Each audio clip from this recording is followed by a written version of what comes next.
What's going on, everybody? Welcome to the Alex Cuesta Show. How's everybody doing out there on this Wednesday, November 29th of 2023 for episode 101? I hope everyone had a good turkey day, that everyone was safe. They got to see their families, their friends, didn't get too crazy on Thanksgiving Eve. I actually saw somebody like stumbling over themselves at like 2:30 outside of a bar on Thanksgiving Eve, and I felt terrible for her, but she's also a degenerate, so that's okay.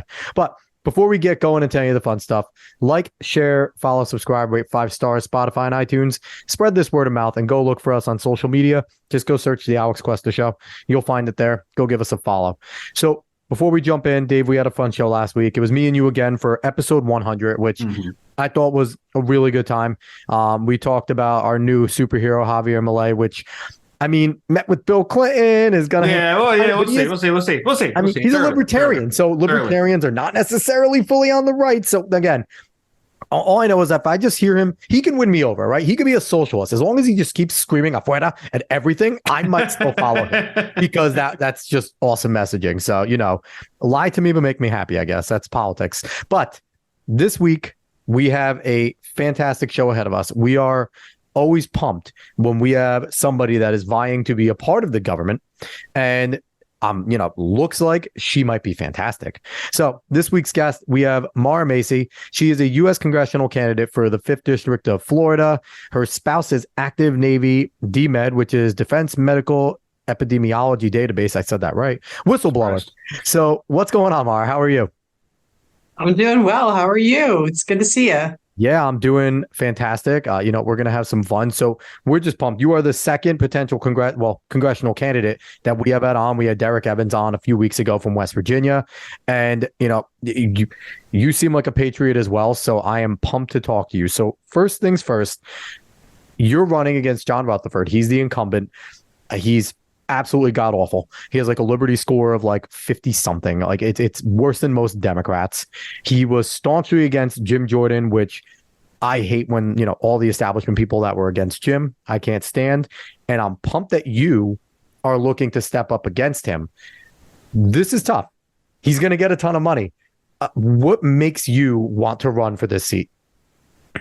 So it's funny that you mentioned that because I actually ran against John in the last cycle. However, I had only been in that race for about 2.5 months before the primary.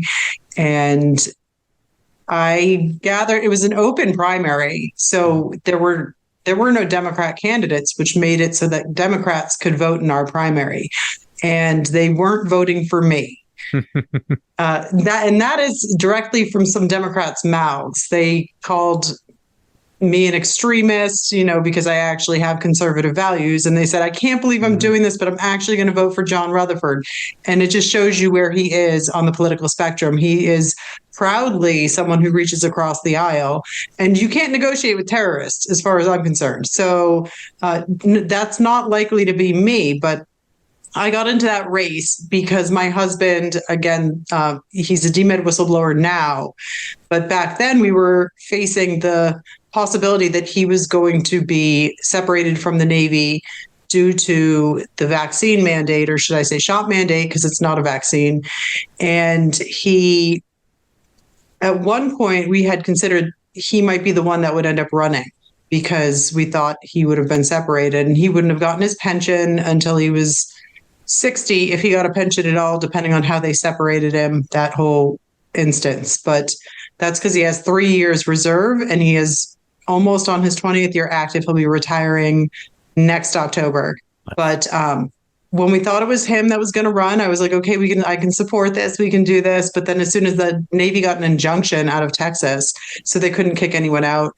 And that's when he looked at me and I looked at him and I knew, and he said, it's you're going to run. So I jumped into the race, raised about $23,000 total, and still got around the same amount of votes. So dollar for vote, I should say, a little bit less actually, because I did have to give some of that money back. It would have been used towards the general. So I probably raised around 19 something that I could use. And I actually saved some of it too. So I did a good job in terms of managing money, which I think is something that Congress is supposed to do. And maybe conservatives are supposed to care about. Last time I checked, right? I don't know what you're talking about. No. We're just supposed to throw money around. That's what I hear. Print it. Just print it. Just print it. Modern monetary theory. Just believe it, shut up, and do it. Exactly. So it was a long road of what's going to happen next last year. And when we finally decided it was me, I honestly, I promised people, I said, if there's not a better candidate next time, I'll run against John again. And I didn't think I really thought someone else that was a good candidate was going to step into the race. I've been doing a lot behind the scenes, which I really like doing. I enjoy being behind the scenes because you can do a lot of damage behind the scenes too. Oh, yeah. So I didn't think it was going to be me.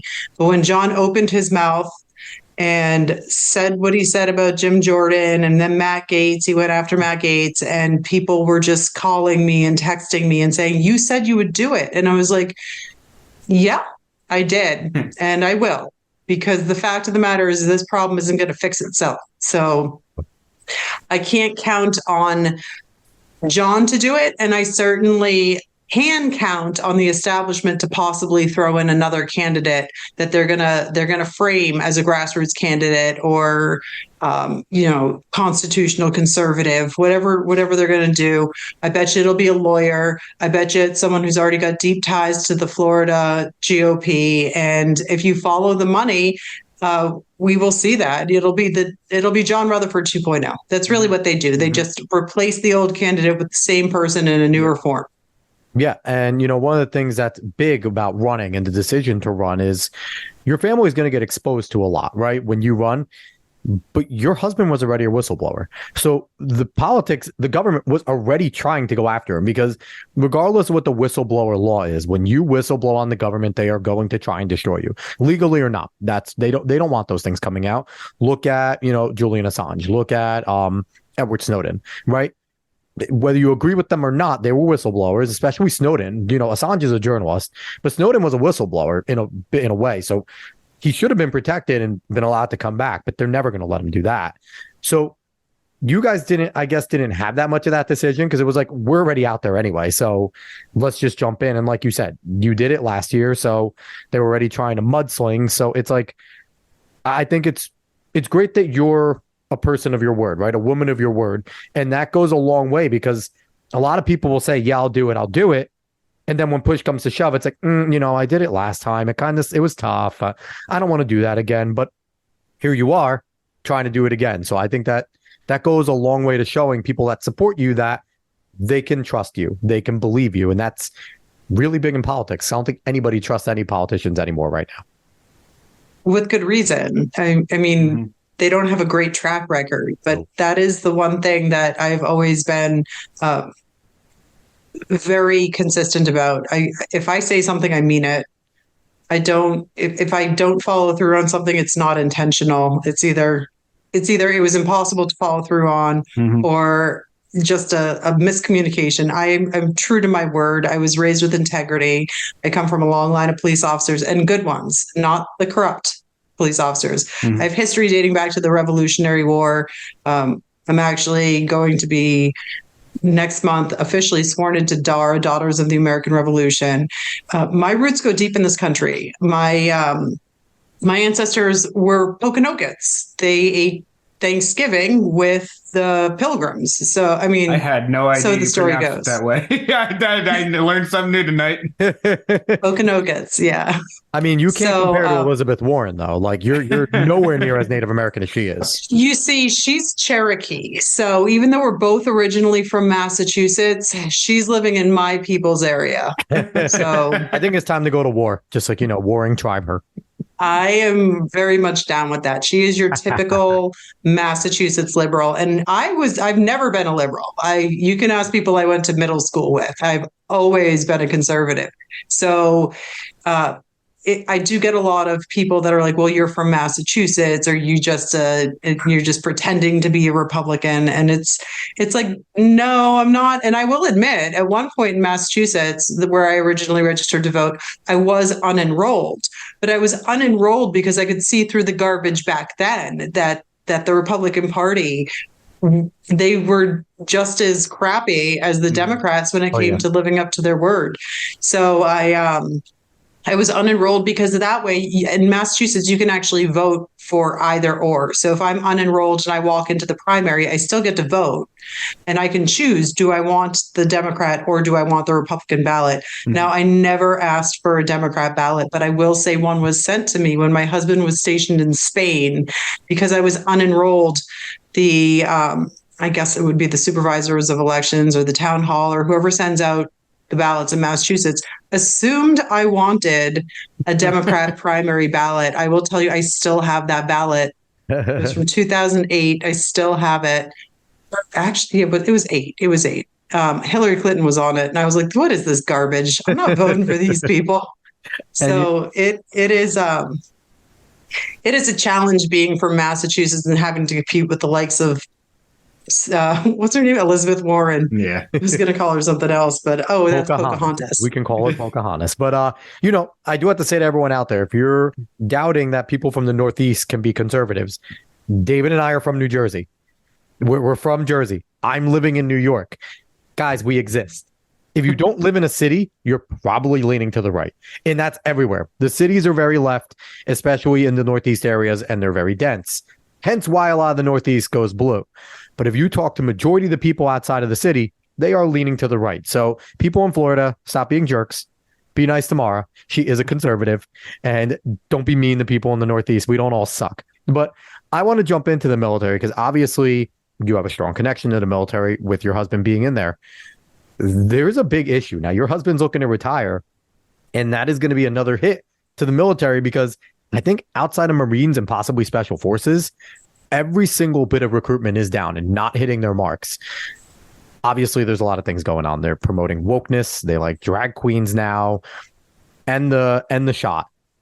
What do you see going on with the military problems? How can you break down those things? And if you made it to Congress, what would be something you would try to do in order to get our military back up on its feet? Well, the very first thing we need to do is change the military leadership. Right now, what we have is a bunch of careerists. It's been a problem for decades. It's not anything new, but I think that we're really seeing it come to a head. And we have to change those people because there is no trust between the people that are enlisted or the junior officers and the people in charge and at the Pentagon.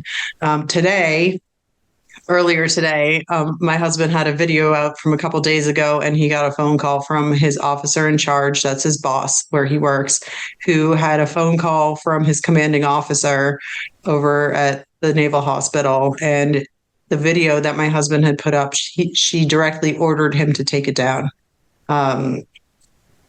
Now, nothing was in that video except for fact. And it wasn't just some random facts. It was DOD facts. So there was no political opinion. There was no speculation. It was literally, listen, we have problems. We are seeing people vaccine injured, likely vaccine injured. It's hard to say when they won't address it. Nope. That is the problem. They know these problems exist within their own medical epidemiology database. They know that they exist. However, they're not doing anything to address why do they exist. And if they aren't addressing why they exist or trying to figure it out and saying to people, because there's been a rise in cancers, they should be putting out, if they think something within the military community is causing cancer to rise, they should be putting it out everywhere within the military community. Please go get screened for this cancer or that cancer. But they're not. It's the burn pits. Don't we know that? That is the biggest thing. It's the burn pits, like Biden keeps saying. We don't need to worry about the vaccine. Let's just look up burn pits from Iraq because, that's the only thing causing cancer. That's going to be stuff that you're up against because that's what you're going to hear, that it's burn pits. That's the only big issue. Which would be an interesting point or even possibly a true point, a lot of those people have actually already passed. I mean, that was a while back at this point. It was probably at the very beginning of my time being in this community. But these cancers are rising in the past couple of years. And if we're not having a stand down within the military community and wondering how to get to the bottom of it, then that tells me that they already know what the cause is. They're not addressing it because they already know what the cause is. And then they're trying to silence people over it. That's a problem. My husband is genuinely concerned. He knows people within his own command who have gone through things. He's had people come into his office and say, I am so proud of you. I wish I didn't do it. I wish I had stuck with you and done what you did, and don't back down. These are people that don't say it to the rest of the command because they're afraid of retribution. But at this point, I'm done. Come after me if you have to. Come after him, because if there isn't a country here for my children to live in, then nothing is worth it except for Jesus himself. Absolutely. And I feel like, you would be a great ally in the House for someone like a Tommy Tuberville who's doing God's work right now. Just, let's hear everybody individually that you guys want to place for, ranks and commands and things like that. But they put on these giant, groups of, we just want to do all 30 of these people, upgrade them all. And it doesn't matter what the military record is, what their track record has been. And Senator Tuberville just keeps on going, no, give me individual people, because, some of these people, absolutely, they deserve it. But you're pushing people up that have no, reason to go up there. So I think that's also a big problem, right? Because it's so much used to be a rubber stamp in the Senate, right? If there's a recommendation for somebody to get a, a promotion, senators just rubber stamp it. It doesn't matter if they been good in the military, if they've been bad, if it's a corrupt thing, if it's a, quid pro quo, that's why they're getting it. Rubber stamp it. But and I know Tuberville's taken a ton of heat, but he's been doing great things. But having somebody like you in the House, at least, that would support him on that, I think would definitely help. Yeah, it would definitely be of assistance. And honestly, I think one of the biggest problems that we encountered during this whole past 2 years of trying to get Congress in general to listen to us is that nobody would actually come out and speak for the military community that was saying, listen, my command is telling me if I don't get this, I'm going to get separated. We had Marco Rubio come out and say, well, go get it. And now he's trying to pretend that he's on the side of, these people, it's an injustice. No, you're not. What you're doing is grandstanding. What you're doing is what they all do it. They all get up there, especially in election years. Oh, yeah. And granted, Rubio was reelected last year.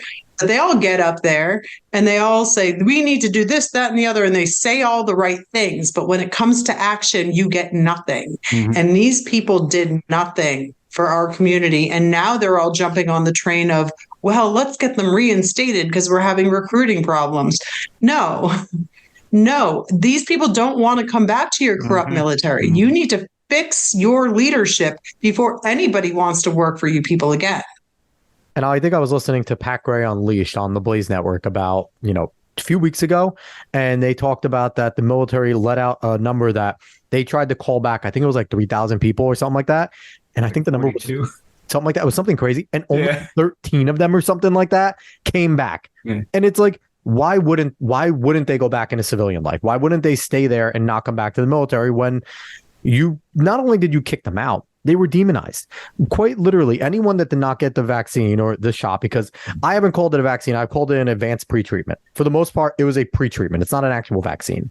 But we were told you're killing people, you're evil, you're the devil. And I wouldn't want to go back under my commanding officer who has probably chastised me to my face for not doing it. So I do not blame them. And I think that there needs to be more people fighting for it. Now, you're in Florida. Your governor is still Ron DeSantis. He is obviously running for president.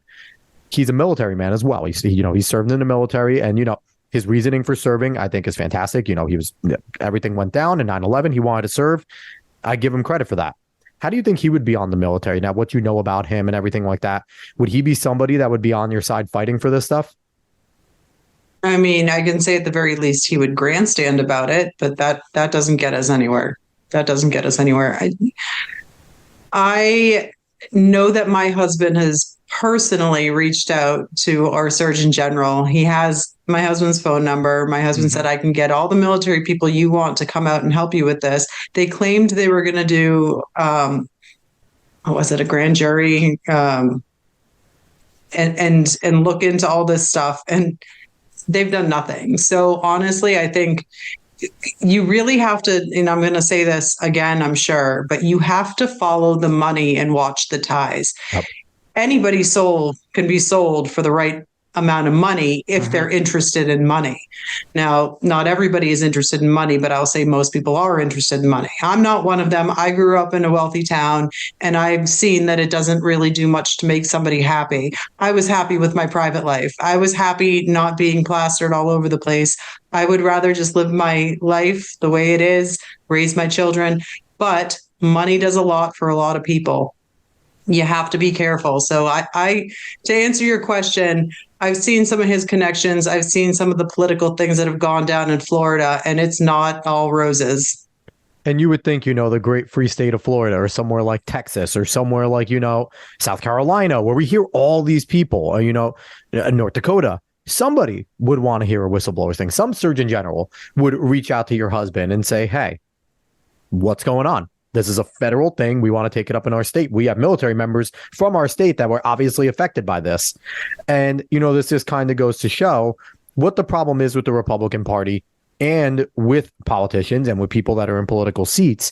Because, we talked about the lack of trust. We talked about them letting, I could say for being a conservative, I'm a registered Republican because it gets you where you need to go politically, but I definitely align more conservative. And I could say I dislike most Republicans because they're not good at being conservative. They're good at talking, but they don't do much. And, I grew up listening to Rush Limbaugh with my dad. David got the outskirts. And that's all you heard from Rush was complaining about how weak and spineless and feckless the Republicans are. You're obviously running under the Republican banner, but you're more of a patriot than you are a Republican. Why should we trust you to get into Washington, to go into that swamp, to, get all the lobbyists to go in there and hopefully pull a Matt Gaetz, tell them all to kick rocks and, go in there and continue to fight for not only the people of Florida, but the people of the United States to get the right things done for them? Well, I never aspired to be a politician. So yes.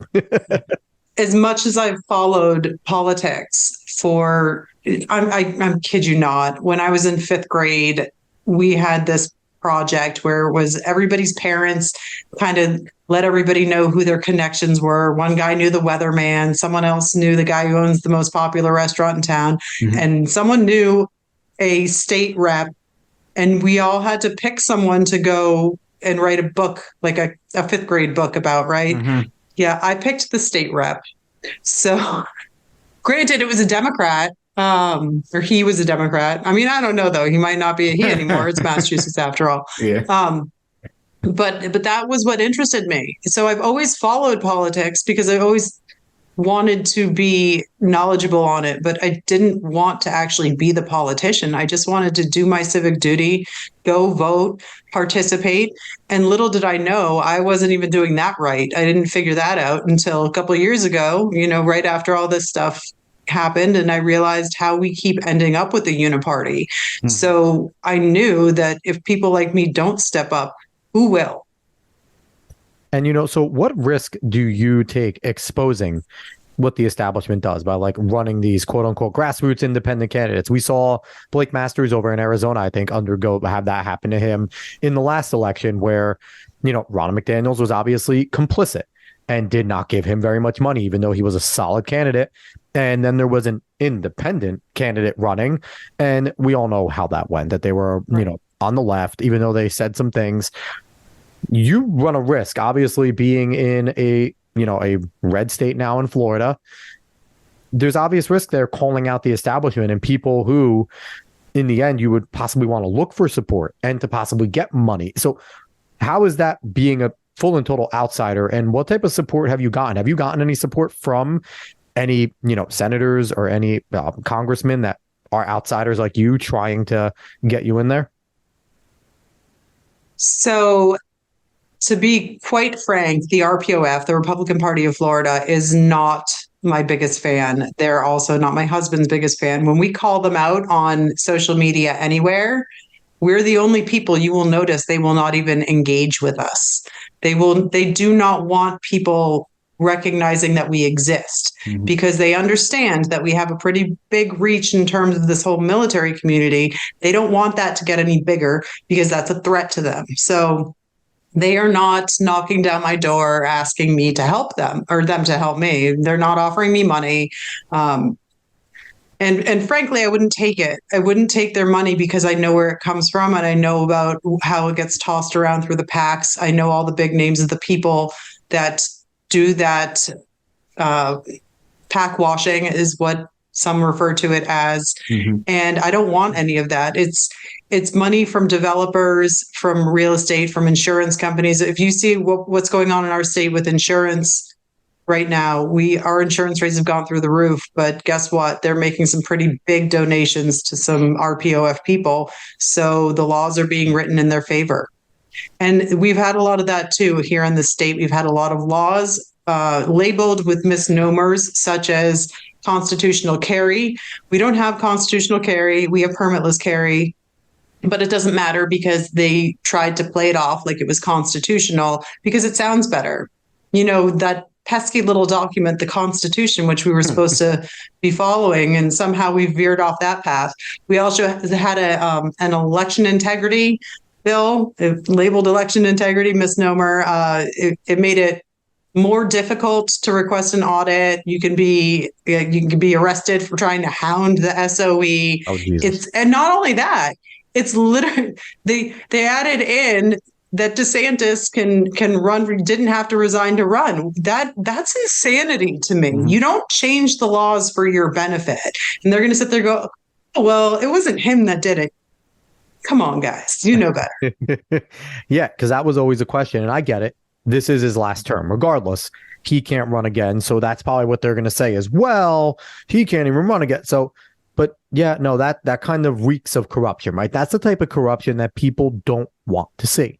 They don't want to see an individual who has higher aspirations, hedge my bet. I'm still going to hang on here because I can.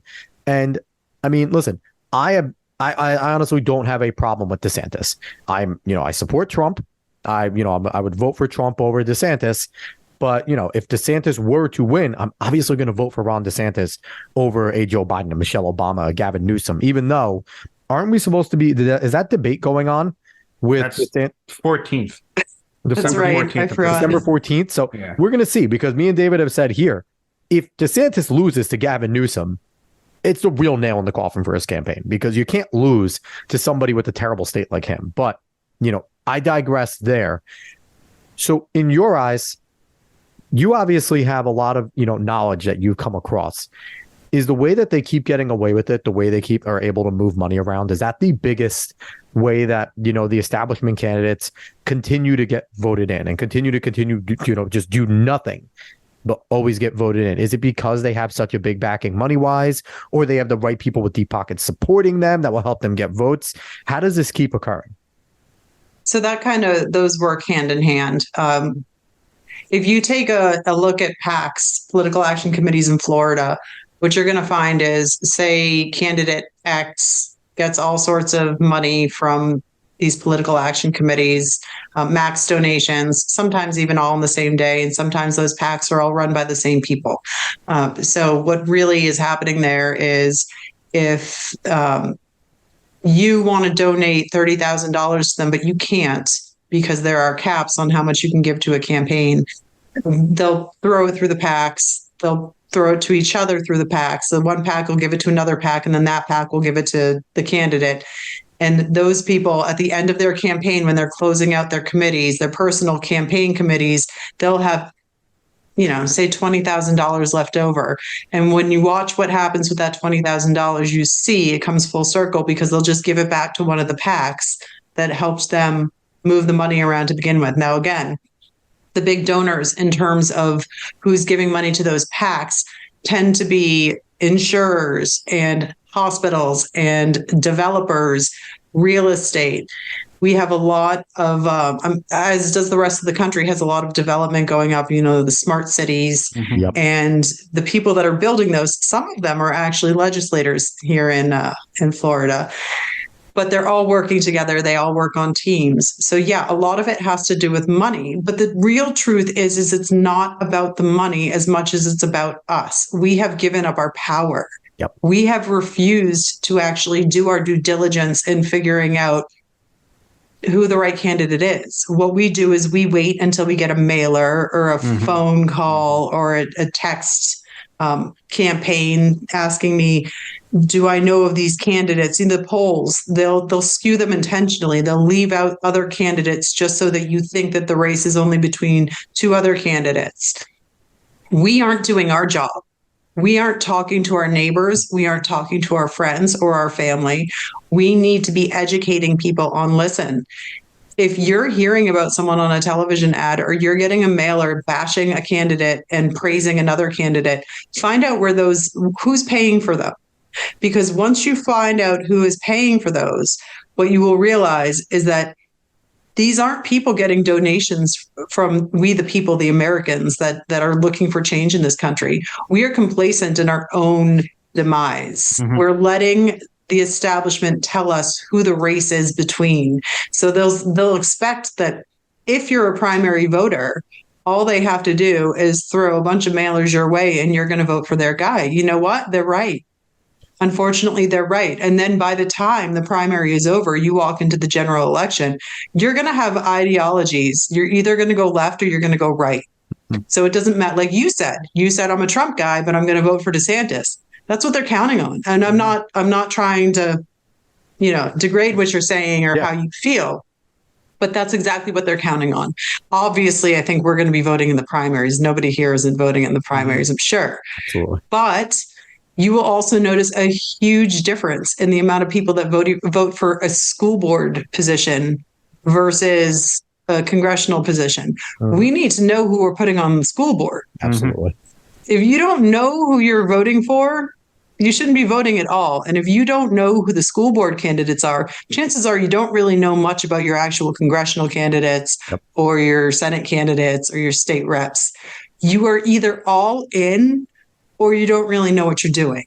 So do us all a favor and start knowing what you're doing. Start looking into these people. Go to a city council meeting. Go to a school board meeting. Because when you see these people and what they're saying and what they're passing, you start to get a feel for, I don't think I like this guy. Even if he is of your own party. You start to realize this is where the uniparty starts. It starts at school board. It starts at city council. It's all local. Politics are local, and we have to change it from the bottom up. Definitely. 100%. And I also feel like there's a simple candidate issue as well. Because a lot of people that run for any even local office and everything else, you could see the amount of ambition they have is way over the amount they even want to do anything for the people. They just want the money and the position.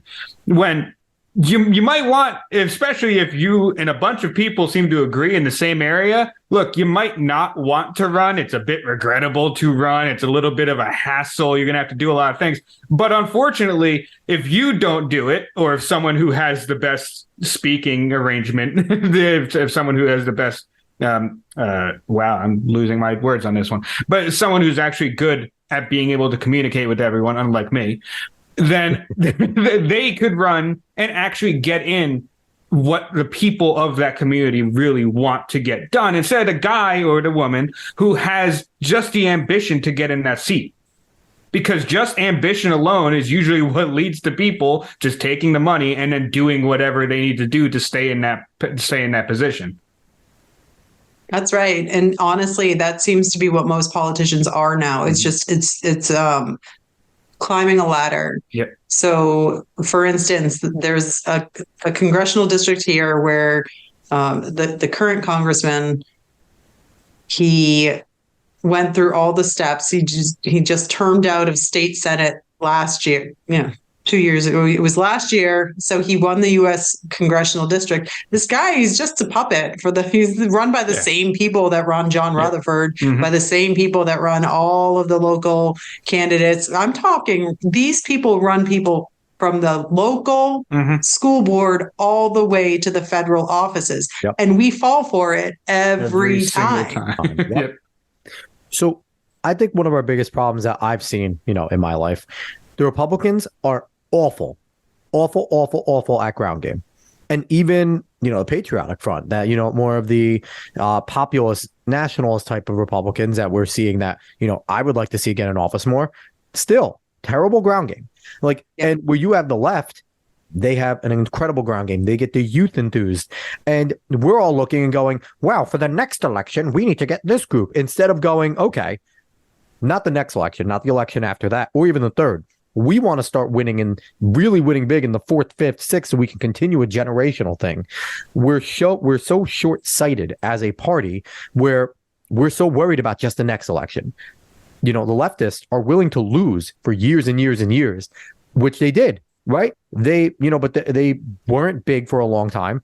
And now they have all the institutions. They have kids in high school being activists all throughout the colleges. They have the military, which I don't think any conservative would have ever thought would have went this left, right? You would have thought, military people, they're generally right. You might have some leftists in there, but generally they're on the right. Nope. So how do you, as someone who's been involved in this now, how do we get that ground game? How do we convince some of the people that even on our side that are looking at it going, wow, this is a demographic we have to reach? It's like, no, we have to start going young, reaching the youth. Why we could do two things at once. I think our biggest issue, we don't do two things at once. We look at one and we're like, that's where we have to go. But we can't sit there and go, okay, let's start a youth movement while focusing on 30 to 40-year-old soccer moms. Let's do both. How do we get there? Well, the party isn't run by conservatives. That's what you have to remember. The party is run by rhinos. They're perfectly happy being moderate. Mm-hmm. I know people that will tell you, I don't think they really actually care if they get those people's votes. They pretend that they want those people's votes, but they don't actually go after them because they don't really care. And they're willing to compromise on seats. They'll say, okay, don't come after us in this district and we'll leave you alone in that district. That is a fact. That is a fact. So what you're talking about is Marxist tactics and somewhat of like a China 100-year plan. Yep. These things all started, go after the youth. This started over a century ago. Yeah. And we're a little bit behind in terms of that. So I think a lot of us and I homeschooled for, my oldest is 16 now. He's at Catholic school now. Okay. But I homeschooled from the time he was in second grade until he was in, I think, through sixth grade, maybe seventh grade. And I sent him to public school because he was an artist and it was an art school. And I was like, you want to give it a try? And he's like, yeah. And I was like, okay, what a mistake that was. He had furries. They had the whole bit. I'm not surprised. I'm not. Yeah. I mean, art school, what did you, wait, hold on. What did you expect? Art school? It's hard when you have a son who's an artist and he's good at what he does. Yes. And you want to give him the opportunity to kind of be able to be himself, even though you know what you're probably going to face. Luckily for us, because we are a military family and we move often, we're very tight. We're very tight. So he would come home and be like, these people are crazy. He didn't care about making friends. He actually made two really good friends at that school. They moved on to the art high school, whereas we pulled our son and sent him to Catholic school, where he's much happier because he's still friends with his friends from the other school, but he's just there. He doesn't have to worry about furries or, people having tails. I can't even believe it's a thing. No, but that stuff isn't happening. If you listen to the mainstream media, no, that's just right-wing conspiracy. That doesn't happen. It's not real. Well, yeah, just like the books in the school aren't happening. Yeah. I've seen the books with my own eyes. Like I've seen them. They're happening. And then they try to play it off like we're trying to ban To Kill a Mockingbird. I'm like, no, that was Newsom. Yeah, that was California. Exactly Newsom. And that was the leftist that banned like Mark Twain and Huck Finn because he dropped some N-bombs at the time. Like that wasn't maybe it was some religious, but it was a lot of the leftists too. Right. And Gone with the Wind, they didn't like the way it portrayed, history. Because, gosh, history it's bad. Well, you can't say antebellum anymore. Antebellum's a bad word. Ask Lady Antebellum when they changed their name. Don't you mean Lady A? I know. Lady A. No, who they stole the name from a smaller R&B artist, and she sued them promptly. I hope she uses that name again then. I don't know exactly what happened, but I know Lady Antebellum, still putting out music. And when they did it, they did not check. They just, they needed to virtue signal. That was the goal there. It's very disappointing. The whole thing is just disappointing because if these people understood how ridiculous they sound when they say, oh, you guys are banning books. First of all, we're not banning books. We just don't want pornography on our second graders' library shelf. It's just, I think maybe if you want to give that to your kid, go ahead and try it. Maybe CPS will come. I don't know. I've not tried that personally. I don't plan on it. But we're not banning the classics. We're banning Gender Queer and The Court of Mist and Fury, books And that talk about book is gay. incest and rape. Yeah, it's not. This is not family friendly reading. This isn't a good night story. It's literally disgusting. The thing is, too, we're not banning them from public libraries. We're banning them from school libraries. No one is saying, okay, this can't be in the public library in a certain section. We don't want it in our schools anymore. And I don't think that's rather unreasonable to say, hey, let's get a story like Genderqueer, which is honestly about child abuse more than anything. If anyone that read it, this poor girl, honestly, she was just abused by her parents who were freaking hippies and just let her do what she wants and wear crusty tampons for weeks on end, which is disgusting. But yeah, if anyone doesn't know that yet, if anybody doesn't know that yet, go take a glimpse at what your kids are being asked to read in like middle school and high school. But yeah, and I think that's the thing that's the most ridiculous, and the way they portray messaging as well. And another thing we're not good at is messaging. Yeah, I was just about to touch on that because of something you said. But I feel like this is a good question to ask as well. How do you get people to care and actually stand on their beliefs when they've been so demoralized of caring and standing on beliefs? Because even with Alex, he probably didn't even know it. He unconsciously said, it's not unreasonable to say these things. Obviously, it's not unreasonable. Like, you didn't need to put that in there. That qualifier is not needed. It's actually the most reasonable thing in the world to say that. So you're not the one that's supposed to be on the back foot here. You're the one that's supposed to say, go away. Like, just go away and go be a freak somewhere else. Like, it's that simple. So, but how do you get people to stop being demoralized and vote for someone who might not put qualifiers in front of everything, might just say what they believe and actually try to do something for people that need something done in their community? Well, honestly, I think that's something that's really positive about me having been a stay-at-home mom for so long and homeschooling. I don't have a boss. Yeah. I don't have to worry about getting fired from a job. I literally am going to say what I think. And if we don't agree, we don't agree. And if we do agree, that's great. But I'm not answering to anybody. I answer to God. And that is going to be my driving force always, because again, this is what I'm trying to instill in my children. If we don't have a country worth fighting for, then we don't have anything. So messaging is, back to your messaging point though, that is huge. And this is going to take volunteers, because I don't have the money that these we already went over this. I don't have that money. I mean, people are free to donate me money. I can take money from any American citizen. And where can they donate it to? If you go to my website, www.maramacieforcongress.com, there's a donate button right there, and you can donate anything. I've gotten a $5 donation. I'm grateful for that. Anything is great. But the thing is, most of the people that are working for my campaign are going to end up getting nothing if I don't get a ton of donations. And they're all doing it because they all see the dire need we're in to switch things up in this country and in our capital. So it's going to take a lot of volunteers to door knock and get the message across, because I can knock doors, but I can't knock that many doors. There are a lot of doors in this county. It's most of Duval County, which is where that's Jacksonville. Yeah. That's a city. It's the biggest city land mass wise in the country. And then we have the majority of St. Johns County, which is just south of us.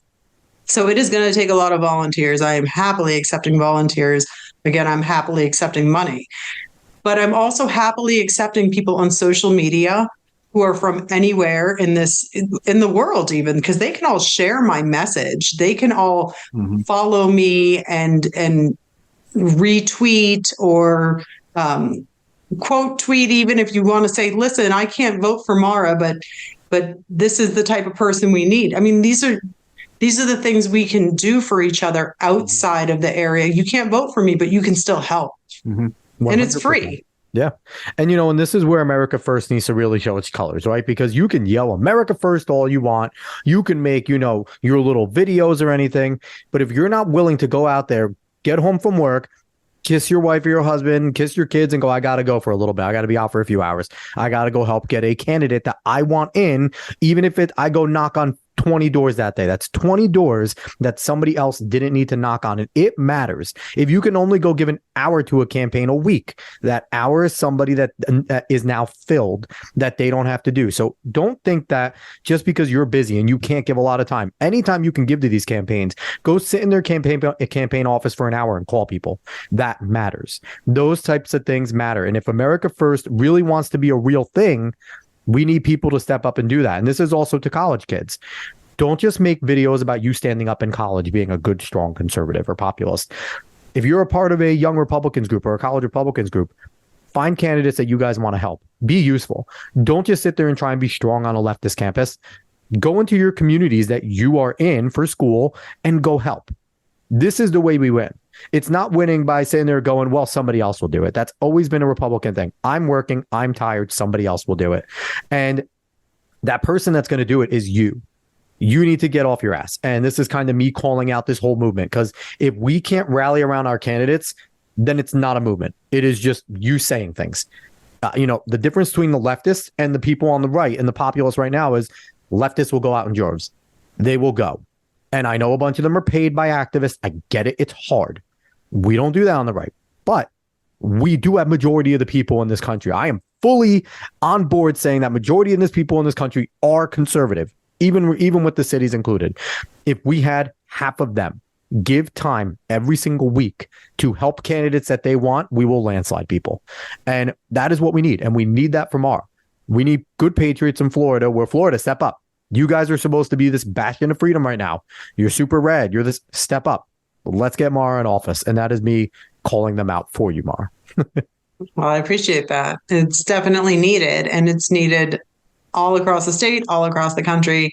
I just can't emphasize enough how much trouble we're in, especially with the situation with our military, with the recruiting problems, with the inability to retain people, and with the poor leadership, because we are being invaded as we speak. Our border is wide open, and that's not just wide open to refugees. It's wide open to terrorists. Yep. It's wide open to everyone. I mean, I've thought about flying over there and coming back in speaking Spanish so that I can get a free cell phone and like some free housing and stuff too. But then I figured it wasn't really, that's kind of immoral. Probably shouldn't do it. You should do it as a stunt, though, and see if it works. Honestly, you should do it. You want to get some nationals, do that as a stunt, get it all, and then be like, I hate this government. Like, that would be amazing. It would. Maybe we should find someone to do it. But David, I actually do. I am planning on visiting the border with a friend, Doc Pete Chambers. He was in the military for a while. He does a lot of that border stuff. And anybody who doesn't follow Pete Chambers should follow Pete Chambers. He's a great guy. Another good friend of mine, another Massachusetts native, Mark Bashaw, who was the first court-martialed military. He was one of the whistleblowers initially for DMED, but he was court-martialed because he wouldn't take the shot, he wouldn't wear the mask, and he wouldn't take the test, all of which are emergency use authorization. He was prosecuted at the court-martial, found guilty of all charges, although the judge recommended no punishment. However, he was eventually separated after 17 years of honorable service. Terrible. He was a medical officer, so he was doing his job. He was doing his actual job. And ironically, the prosecutor for that case was Yevgeny Vindman, of Alex and Yevgeny Vindman, the brothers. No way. And he bragged about prosecuting Mark. And right now, there's some pretty good. They're the Cabbage Patch Twins, I like to call them. So Yevgeny is actually he just entered the race for Virginia 7th District of Congress. And my friend Cameron Hamilton, who is a former Navy SEAL, is running in that race. And Cameron is clearly the better choice, but I take that raise very personally because Mark is a good friend of mine, and what happened to him was unjust.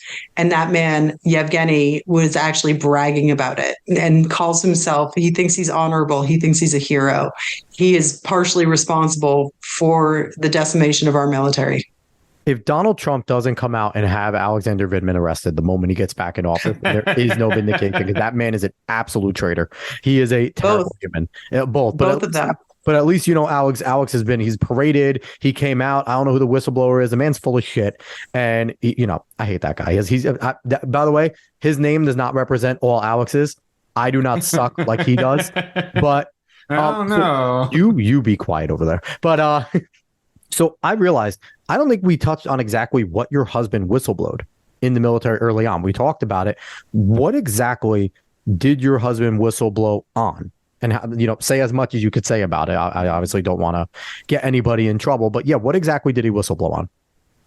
So DMED, Defense Medical Epidemiology Database, is the VAERS of the Department of Defense.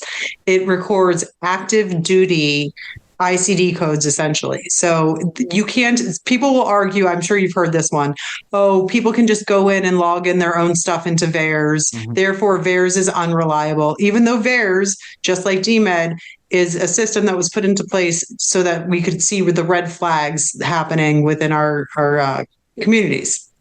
Well, DMED doesn't work the way VAERS does. You can't just go in and input something. Only the medical system can do it. So anything in DMED has been put into DMED by a doctor or by the medical system. So it's not altered. You can't change it. What happened initially when Mark Bashaw and Lieutenant Colonel Long and that set of whistleblowers did the DMED whistleblowing last year, they came back and they said, okay, there is a... What they had found was that there were the increases in heart issues, things like that. And the Department of Defense came back and said, we found a glitch in the system. We're going to fix it. So they fixed it. Yep. And so my husband decided he was going to go back in and check it because if it's fixed, it's fixed. So let's give it a little look and see what's going on. I suggested that he also look up things that would not be immediately associated with what we think, just to compare. And It was all just to compare. Initially, I was like, let's see, put in something like just something random, like eye problems or, more elaborate than that, but just something random that you don't initially think would be caused by an adverse reaction. So he went in and he looked up all these things, all the stuff like myocarditis, those things also still raised. They still went up after the fix, after the glitch was fixed. Mm-hmm. But also we saw an increase in percentage, and I mean some in the hundreds, of things like slips, trips, and falls, boating accidents, domestic abuse, things that... Wow. And we don't have answers. I want to be clear. We don't have answers. We're not sitting here saying, okay, well, these things are all caused by this shot. We don't know what they're caused by. That's why we think they should be looking for an answer. Why aren't they looking for an answer? Why are they just saying, okay, well, this seems okay, even though it's up hundreds of percent. Cancers are up, heart issues, heart disease. Even on Twitter earlier, some guy was like questioning my husband. Who is this naval officer? Put it in quotes, like he's not really a naval officer. These fake DMED numbers. I mean, sir, those came right out of the computer that he's sitting in front of in his medical office. Like, he's not just making up numbers. But it's funny how people will discredit anything based on what they want to believe, whatever fits their agenda. It's the cognizant dissonance of them. Yeah. And it's outstanding because these numbers have gone up. So what he has been doing is comparing the last 5 years average to the past couple of years, or the last year in particular, 2022, to see what the increase was. And it is astounding, some of them. Even adrenal issues, it's right down to boating accidents. I mean, come on. Yeah. I mean, and that's the thing. Like, It doesn't seem like you guys are necessarily accusing like the shot caused this, but it's like, hey, that's the X factor right now. We made people take a boatload of this, experimental, emergency use authorized, shot, and now things are rising. So is it a cause and effect? Is it a blip? We should be finding that out. That is something that, people in the military deserve to know if there is something more going on right now.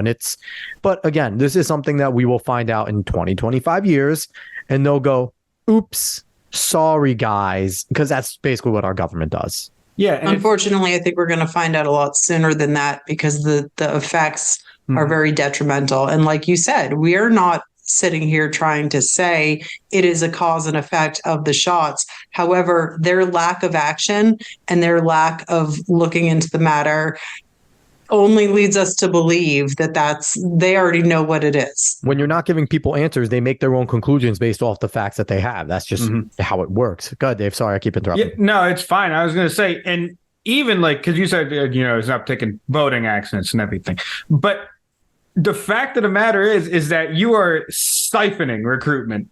Like, it's getting so bad that you're putting commercials out with white guys now. Like, so you guys are just losing on every front. And yet everything goes up and you won't look into like any of it. Like, it's weird, and it deserves to be called out, and it deserves to be saying like, look, I just think you're lying about this. Even if you're wrong with that accusation, screw them, because you're hiding everything and you're not looking into anything. So military, real quick, I have a pitch for you. Take the scene from Ace Ventura where they start screaming about White Devil and use that as your recruitment. I think that would be hilarious. If they're like, that's a White Devil. Like, that would be like, at least you guys would be honest, right? Get the White Devils back. Let's do this. Like, you'd be being honest with how you feel. But yeah, no, that's pretty ridiculous. So I want to jump to this last thing. I don't want to hold you too much longer, Mara, but I think this is fantastic right now. You mentioned how you don't negotiate with terrorists. So reaching across the aisle would be something that you're not going to do as often. Now, I think it's ridiculous that most people are like, we want people that reach across the aisle. And then when you look about it, it's like, yeah, Republicans reach, Republicans give in, and then Democrats just get more what they want. There's a reason why we have continually gone left and left and left and left as we've gone on, because the leftists never give in. They just take less of something. So it's not that they give anything in. They're never giving up things. Is there anybody right now, if you walked into Congress, that you maybe would say you're willing to work on? Because I know, Matt Gaetz is famous. He will work with the squad on some things because they're more populist on some things. Or Ro Khanna, he had that one bill that he wanted to go out. And Gaetz is like, listen, I'll resign from Congress if we just do this with term limits and certain things on it. Is there anybody you see right now that if you walked in there that on the left that you could be like, we maybe have some common ground here. Let's work here? No, I don't have people on the right. I love that. I love that. I love it. That's a great answer. I love it. And that's, people need that. People need bluntness and the power of no. We've talked about this before, Dave. The power of no and just saying no has been lost. So speaking of the right, there's huge division on the right as well. And a lot of people say it's a weakness. We need to get it together. I think it's a good thing. I think we need strong people on the right to continue to expose your rhinos, your Kevin McCarthy's, your Steve Scalise. It is unfortunate that he was shot by a Bernie supporter, but that does not excuse that he is not a good conservative in Congress. Like, he gets a lot of sympathy. And again, nobody wants anybody getting shot. I don't want the leftists getting shot, but that doesn't excuse that he's a terrible congressman. And, so I don't care about that. I'm happy you survived. I know he's not doing great right now. I think he has to have a freaking bag all the time with him, but doesn't excuse that your voting record is terrible. So what would you go in there like a barnstormer and basically be like, I'm not siding with any of you. I'm siding with the very few, and that's it. And let's go. Let's do some popular stuff here. I side with the constituents, the voters. That's it. I like that 100%. That is fantastic. So what do you think about the division right now? Do you think it's healthy for the party to be as divided as we are? Do you think it's going to cause a lot of strife and it's something we should now go back on? Like, what do you think about that? I believe it's growing pains. If we want to come out a butterfly, we have to go through that metamorphosis. And I know that a lot of people are very upset that they're embarrassed. People are embarrassed that the party is doing this. And I have to remind them, at the end of the day, in 100 years, nobody's going to look back on you, Joe Schmo, and say your party was so embarrassing. They're not even going to know who you are. Get over it. Yep. Take a stand. You have to stand for something. Take a stand. And right now, we are the only ones that have critical thinkers. You, like you said, the left will stick together. They'll band together, minus sometimes the squad, but they will band together. And by the way, from what I understand, some of the old school Democrats don't really like them at all, regardless of the great attention they bring to the Democrats. But we need this. We need to change the way things are, because people are just so afraid. Stop fearing things, because if we don't change them now, we're just going to go into a slower spiral down. You got to crash and burn and rebuild it, because the fact is that that's where we're headed, no matter which way we do it. Yep. We either do it fast and start building again, or we let it go slower and let our children and grandchildren suffer the consequences, if we even have a nation by then, because God knows that we could end up Venezuela with money that's worth nothing. 100%. And a globalist economy at this point. Oh, yeah, definitely see that. Yeah, and I do wonder about the thought towards division, whether you're saying, oh, our country's so divided, oh, or the right's so divided and stuff like that, because I just feel like there's a mindset towards division where it's just inherently bad that you're divided, when, I mean, people just divide themselves naturally anyway in their life. So it's a thing that just happens. It's going to happen anyway. Like the left is so damn lockstep that they're lockstep towards damn goose stepping. Like that's what they're going towards. It's bad. So why would we want to exactly be that if it's going to bring us to maybe an extreme that we don't want to see? I would much rather have people be like, no, this is what I think. And, I don't like what you think necessarily, so we're going to have it out until one of us wins. Well, and we have to remember that our founding fathers, they went into a room and they argued for days. And they argued and argued and argued. And when they came out, they said, we have an agreement. And between the Federalists and the Anti-Federalists, we all know the story. That's how we ended up with our Bill of Rights. Yep. But the thing that we have to remember is they didn't get along. They weren't best friends. They weren't happy. Yeah. But they still did it for the betterment of this country and of its future.